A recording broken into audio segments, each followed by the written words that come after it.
Vous êtes Leif Erikson. Je serais tenté par tir. Voilà, dieu de la justice, dieu de la vérité, voilà, ça me semble noble. Loki, je le sens pas.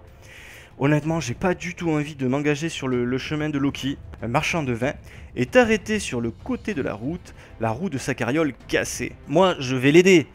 Je pense que là, tu vois, t'as un gars comme ça, le pauvre, en plus il a l'air sympa, et puis il vend du vin. Vous finissez par lui faire avouer qu'un dénommé Erulf Osborn l'a menacé de mort s'il ne mettait pas en scène son accident pour vous donner cette bouteille dont il ne connaît pas le contenu. Ouh.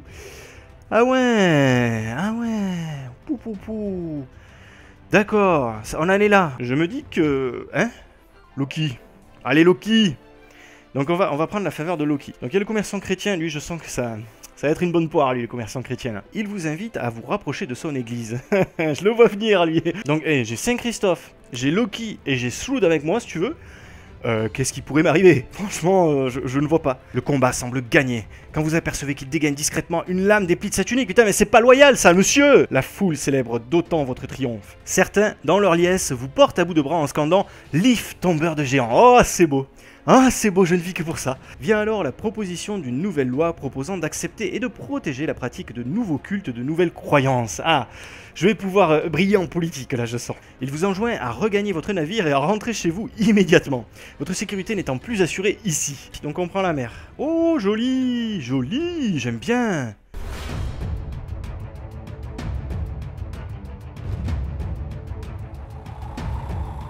Prenez ce jeu, prenez ce jeu. Bon maintenant si vous avez regardé la vidéo vous êtes un peu spoilé donc je sais pas si vous aurez envie de prendre le jeu mais on passe, moi là je passe un bon moment. Là je suis parti, hein, là je suis sur le bateau, c'est bon, il me tarde de rentrer au Groenland. Après plusieurs jours d'une traversée sans encombre, vous pensez arriver sur vos terres du Groenland. Mais à peine débarqué, vous comprenez votre méprise. Vous êtes sans doute trop à l'ouest.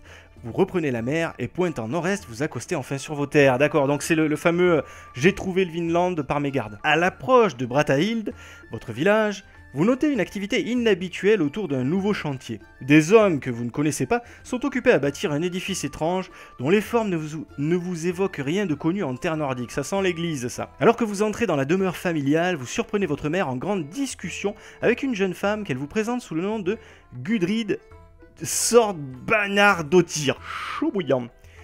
Donc, je pense que ça se dit Sorbianardottir. Voilà, avec l'accent de nez. Ah, cool. Encore une partie du monde. On a Fredis ici. Fredis, discuter avec Fredis, qui apparemment est notre sœur. Et il nous l'avait dit, ouais, effectivement, dans le brief de départ. Ensuite, on a... alors, le 30, il est là. Hop. C'est ma mère. Ma mère, regardez. C'est maman. Gudrid. Gudrid, je sais pas qui c'est. Gudrid, ici, c'est la femme qui discute avec ma mère. Donc, je vais déjà parler à ma mère. Voilà, savoir un petit peu qu'elle m'en dise plus sur cette personne et tout, c'est normal. La questionnant sur le chantier en cours, votre mère vous annonce qu'avec l'aide de Gudrid et de ses hommes, elle a décidé de bâtir une église chrétienne au cœur du village. J'ai le Saint-Christophe. Elle s'est récemment convertie et entend bien permettre la célébration de ce culte au sein de la colonie. Donc, ma mère s'est convertie au christianisme, si j'ai bien compris. Pas Gudrid, hein, c'est ma mère. Mais Gudrid doit être chrétienne aussi, je suppose. Votre mère vous explique également qu'Eric, votre père, est parti rejoindre la poignée de nouveaux colons récemment installés au nord. Ok. Des incidents répétés avec les Inuits exigés, oui, parce qu'il y a déjà du monde au Groenland, contrairement à l'Islande où il y avait que quelques moines irlandais, une petite communauté de moines irlandais, mais ça c'était vraiment très minoritaire. Là il y a un peuple autochtone au Groenland. Donc des incidents répétés avec les Inuits exigeaient sa présence. Vous comprenez également que votre père, très attaché aux anciennes traditions, n'a pas dû apprécier la récente conversion chrétienne de votre mère. Je sens qu'il va falloir prendre des décisions là aussi. Dans un accès de colère proche de la démence, il aurait détruit une grande partie de son mobilier. Waouh, ah ouais papa, elle est pas facile. Vous réalisez de fait que de nombreux événements se sont tramés ici en votre absence. Hein, je vois ça. Je sens que je vais avoir des choix, des dilemmes lourds de conséquences à faire. Gudrid, voyons voir ce que dit Gudrid. À l'invitation de votre mère, Gudrid est venue d'Islande avec ses compagnons pour renforcer la fragile colonie. Mais votre père, Eric, ne veut pas en entendre parler. Ça j'ai bien compris. Gudrid est respectueuse de ses choix et partira avec les nouveaux arrivants si vous pensez également que leur présence n'est pas la bienvenue. Aïe aïe aïe. Elle vous invite juste à écouter ceux qui n'aspirent plus aux aventures guerrières, mais à la paix et à la prospérité. Ah, moi j'aime bien l'aventure quand même. Hein. Si de plus vous vous convertissez au christianisme, pourquoi pas. Alors déjà il faut dire non à l'aventure et en plus il faut te convertir. Non mais oh, ça va. Vous aurez tous ces compagnons à votre service. Ah. Donc si je me convertis au christianisme, j'aurai tous ces compagnons à votre service. Alors j'ai déjà la protection du roi de Norvège, et en plus j'ai ces compagnons, il faut voir un petit peu de qui il s'agit. Hein, voilà, si c'est des guerriers ou des moines, parce que niveau Livol, combat, si tu veux le moine, bon, voilà, il y a bien des moines guerriers, mais... Le sang de votre père qui coule dans vos veines vous pousse à chasser cette femme. Ah ouais, j'ai pas le choix. Celui de votre mère vous invite à réfléchir un instant. Ah si, j'ai le choix.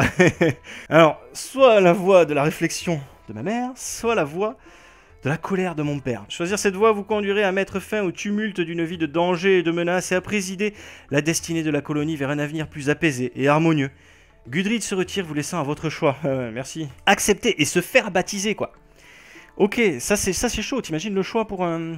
En même temps, c'est le choix qu'ont eu à faire les Vikings. Je dis les Vikings hein, comme ça, mais c'est les Scandinaves, quoi. Parce que, d'accord, le Viking, c'est un Scandinave qui part à l'aventure. C'est rude, hein. Vous imaginez, vous êtes là, c'est un jeu, hein. Mais vous imaginez, à l'époque, le dilemme. Alors après, il y avait des choix politiques, bien entendu, parce qu'il y a des gens qui se sont fait baptiser parce que ça leur amenait des avantages politiques, mais là, on est face quand même à un choix... alors, quelque part, c'est un peu politique parce que tu veux amener la paix dans ton village. Voilà, il y a un choix politique. Mais il y a un choix là aussi moral, quoi. Voilà, je suis confronté, et familial, je suis confronté quand même à la vision de mon père, à la vision de ma mère. Donc c'est chaud, hein. C'est chaud. Après, voilà, peut-être j'en fais trop, hein. Je vis le jeu, moi, je vis le jeu. Mais décider plus tard. Ah, il y a décider plus tard. Ah, j'en fais des caisses, je peux décider plus tard. Qu'est-ce que je fais? Qu'est-ce que je fais? Après, j'ai l'impression que quand même, c'est des alliés puissants, là, les chrétiens, là. Décider plus tard, mais je sens que même décider plus tard, ça va être... Il va y avoir des conséquences, vous voyez. Et si je le loupe là, maintenant, j'ai un peu peur que... Ah là là, c'est dur, c'est dur. Je vais faire une petite pause, là, je vais réfléchir. Oh, moi, je suis un poète, je vis les jeux. Je les vis. J'ai déjà commencé sur la voie du christianisme. J'ai pris le médaillon. J'ai défendu leur cause à l'Alsing. C'est dur. C'est dur parce que là, je sens que je vais perdre une partie des soutiens. C'est compliqué. J'ai peur de perdre en fait mes faveurs que j'ai avec Srud et Tyr. Sinon, allez, je fais décider plus tard. Je sens que je vais m'en mordre les doigts. Bon, allez, j'ai encore le temps de réfléchir. Je vais aller voir Fredis qui est ma sœur. Elle va sûrement me donner quelques conseils. Vous trouvez votre jeune sœur dans une cabane à l'écart du village. Elle vous fait part de sa grande détresse. Depuis l'arrivée de Gudrid, les dieux anciens semblent avoir déserté le village. C'est ça un peu le truc, c'est que... le problème, c'est que je risque de perdre les dieux, là. C'est ça, médaillon, c'est bien, mais... Le soutien des dieux nordiques, c'est pas mal aussi, hein, surtout en baston, quoi. Ça me rappelle d'ailleurs un début de... Je sais pas si vous connaissez le comic book Northlander, faut absolument que vous le lisiez si vous aimez bien l'univers des Vikings. Le tout début, en fait, c'est... je crois que c'est des Vikings convertis au christianisme qui viennent attaquer un village de Vikings qui sont restés, de Scandinaves, qui sont restés fidèles à leurs croyances ancestrales. Et en fait, le jeune garçon est là et il dit moi je prie pas un dieu d'amour et de pardon, etc. Moi je prie les anciens dieux, quoi, tu vois, ceux qui font peur, ceux qui déclenchent le tonnerre, le sang et les flammes, quoi, voilà. Et t'as vraiment effectivement cette dichotomie entre la paix et l'amour du prochain d'un côté et la fureur et le sang et les flammes de l'autre, quoi. Après c'est magnifié par le romantisme qui traîne autour des Vikings, mais voilà. Donc les dieux ont déserté le village, semblent avoir déserté le village. Eric, votre père, a été purement et simplement chassé et elle est très inquiète pour son sort. Elle vous supplie de l'aider à retourner le cours des événements, à refuser l'abandon de vos croyances ancestrales et à retrouver votre père. Ah, j'imagine si je dois aller chercher mon père et que je lui dis « Ouais papa, en fait je suis chrétien ». Mais elle vous met en garde, la nouvelle colonie du Nord est située dans une terre bien plus sauvage, peuplée de créatures redoutables. Une chose est sûre, si vous n'intervenez pas avec force, elle quittera cette terre maudite à jamais et trouvera ailleurs un havre pour continuer la célébration de la vie et des rites nordiques ancestraux.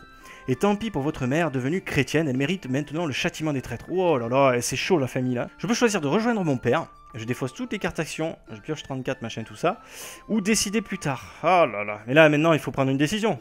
Il présente ma mère comme la voie de la réflexion dans le jeu. Voilà, ça je peux pas l'ignorer. Et mon père plutôt comme la voix de... du bourrinage, quoi. Voilà, j'ai un peu peur. J'ai un peu peur, si vous voulez, de ce qui va me tomber sur la gueule si je m'engage sur cette voie-là. Après, si je deviens chrétien, moi, l'idée qui me plaît derrière, c'est que il y a une construction d'église et tout, ça me plaît de participer à la construction de cette nouvelle société, de, voilà, de ce village, etc. Et je me demande si, du coup... on part pas sur deux aventures différentes, c'est-à-dire un côté l'appel d'aventure, l'autre côté la construction du truc sur place, je sais pas. Et ça me plairait bien de bâtir en fait.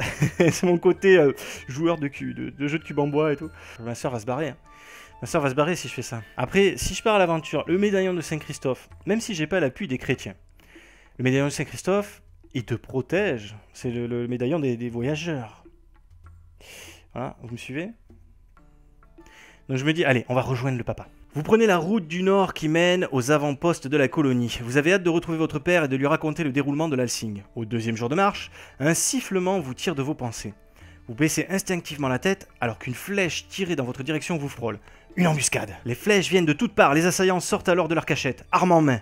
Ce ne sont pas des Inuits, mais bel et bien de solides guerriers vikings dont vous ignorez la provenance. Alors, si vous avez... De quoi? Le clan de Yon? Je sais pas ce que c'est. Non, j'ai pas ça, moi, je sais pas ce que c'est ça. Merde. Non, j'ai pas ça, moi, j'ai Saint-Christophe. Merde.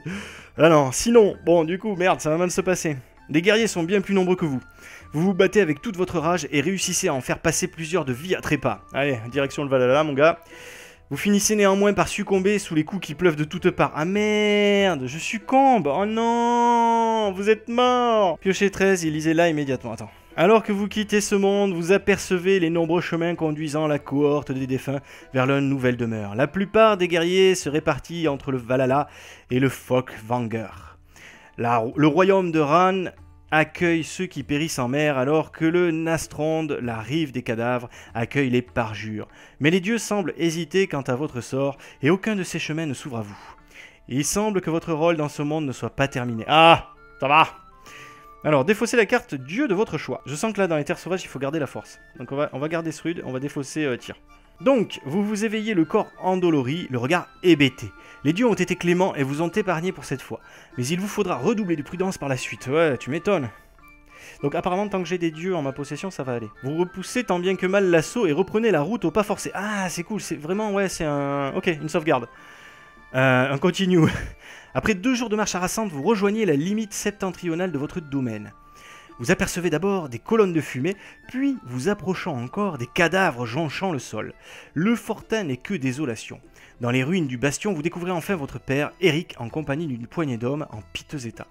Il est grièvement blessé, une flèche plantée au creux de son épaule. Après lui avoir porté les premiers soins, vous laissez votre père se reposer. Vous rentrerez demain à la colonie, vous organisez des tours de garde avec vos hommes. Alors, est-ce que j'ai la rune de Loki? Non, je ne l'ai pas. Aïe, aïe, aïe, aïe, aïe. Là, ça sent mauvais.